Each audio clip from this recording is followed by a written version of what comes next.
మాట్లాడుతున్నావే? అతను నీకెలా నచ్చాడే? అతన్ని పెళ్లి చేసుకుంటాను అంటున్నా? అమ్మ పద్దు, నా మాట వినమ్మా ప్లీజ్.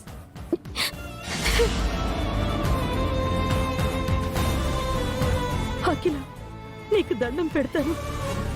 ఇది మాట్లాడడం లేదు అంటే నువ్వే ఏదో మాయ మాటలు చెప్పి ఈ పెళ్లి కొప్పించావని తెలుస్తుంది. ఎలాగైనా సరే ఈ పెళ్లి ఆపు. జీవితాంతం నీ కాళ్ళ దగ్గర పని మనిషిలా బతుకుతా, అంతేకాని నా కూతురు జీవితాన్ని నాశనం చేయొద్దు.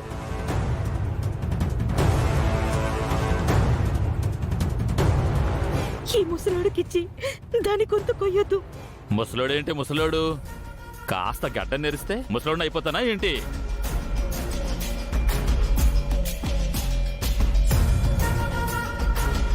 మీరాగండి మినిస్టర్ గారు, నేను మాట్లాడుతూ ఉండా కదా. అమ్మ పద్దు, ఎందుకు ఈ పెళ్లి చేసుకోవాలి అనుకుంటున్నావు?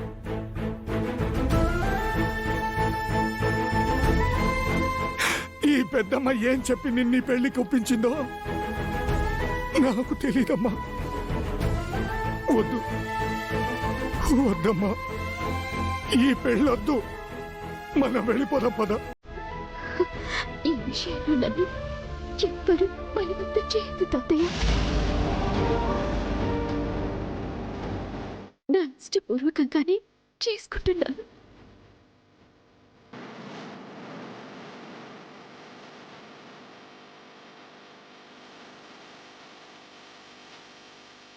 అదే ఎందుకమ్మా? కారణాలు చెప్పలేని తాతయ్య. ఈ పెళ్లి జరగాలి, అది ఆమెతోనే జరగాలి.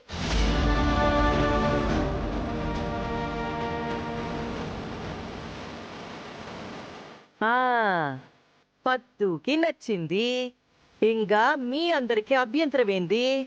అమ్మ పద్దు, నేనింతకాలం బతికింది మీ అమ్మ కోసం, నీ కోసమేనమ్మా. నేను లేకపోతే మీకు ఎక్కడ అన్యాయం జరుగుతుందోనని చావుకి మొండిగా ఎదురు తిరిగి బతుకుతున్నానమ్మా. అలాంటిది నేను బతుకుండగానే ఇలాంటి వాడిని పెళ్లి చేసుకుని జీవితాన్ని నాశనం చేసుకుంటావా అమ్మా? క్షమించండి తాతయ్య.